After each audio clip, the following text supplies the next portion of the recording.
Ďakujem, dobré ráno. Mojím dnešným hosťom je nový minister zahraničných vecí Rumunska, pán Bogdan Aurescu.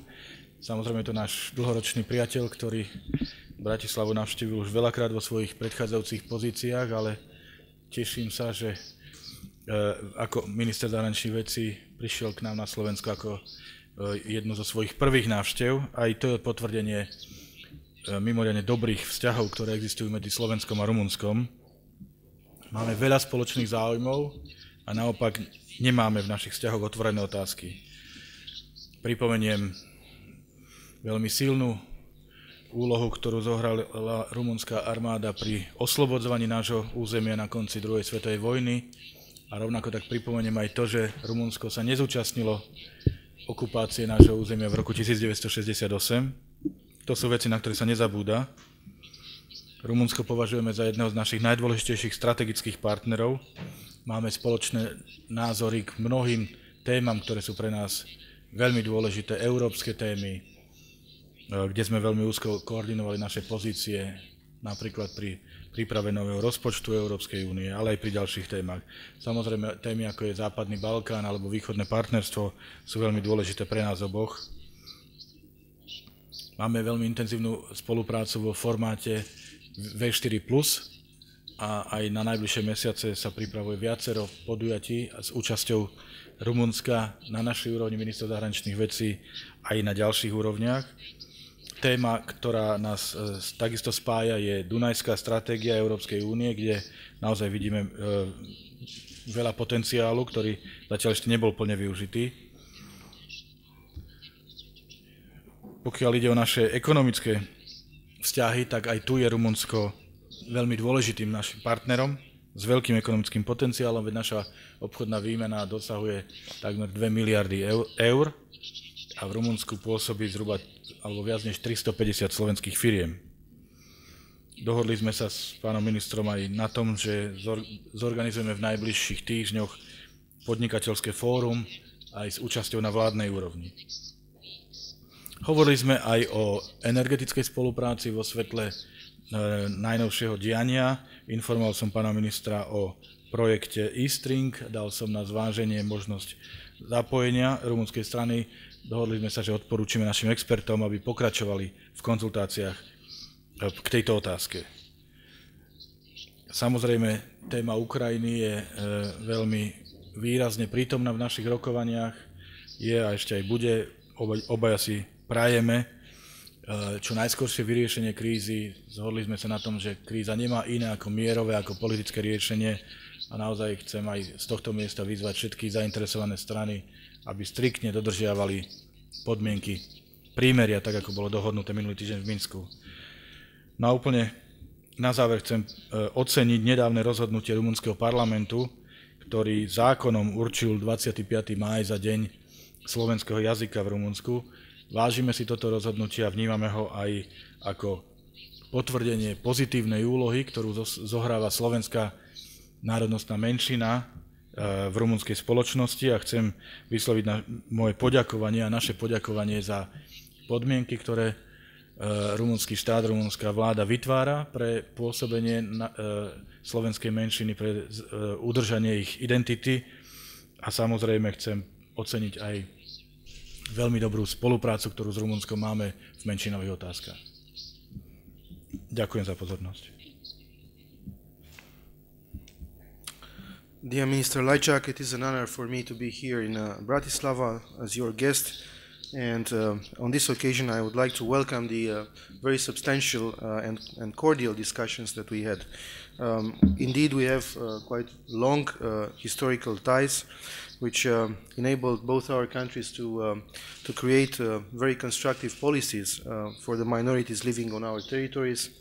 And I can gladly state that this component of our bilateral cooperation is of high importance, and the presence of the Slovak minority in Romania is an extremely valuable contribution to the excellent level of the relations we have between Romania and Slovakia. So indeed we have discussed about issues related to minorities in a wider political context in the region. And we have agreed to to do our best this year when we have the 20th anniversary of the Framework Convention on National Minorities, to put this to value as a model for Europe as a whole. But in general, we look forward to strengthening our bilateral cooperation. Indeed, we have excellent relations, an excellent cooperation both within the European Union and NATO, and a very large set of similar, if not identical, positions on so many aspects related to the European, regional, and international relations. On bilateral relations, we had an excellent possibility to discuss together the potential of economic exchanges.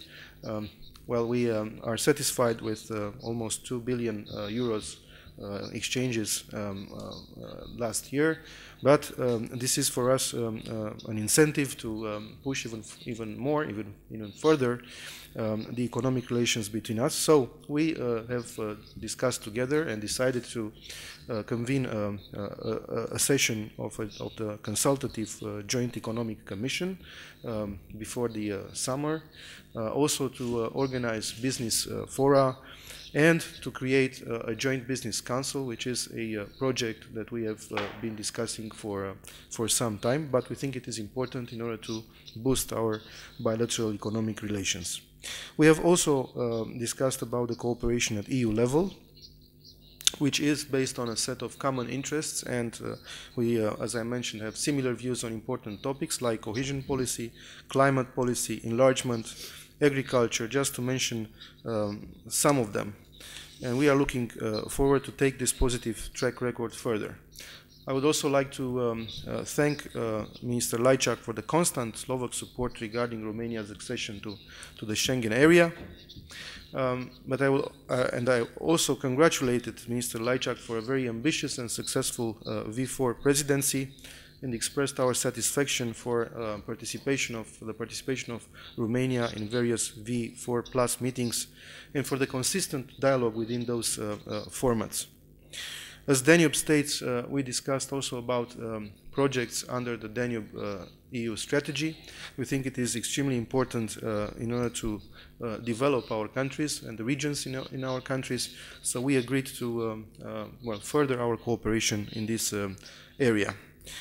We have discussed, and we will continue to discuss today, about other current dossiers of major interest on the European agenda, like the investment plan for Europe presented by President Juncker, the energy union that both our countries support, as well as EU external action.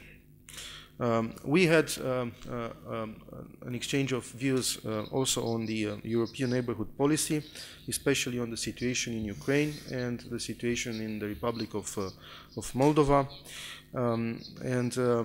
We think that it is extremely important that the Minsk II arrangements be strictly implemented.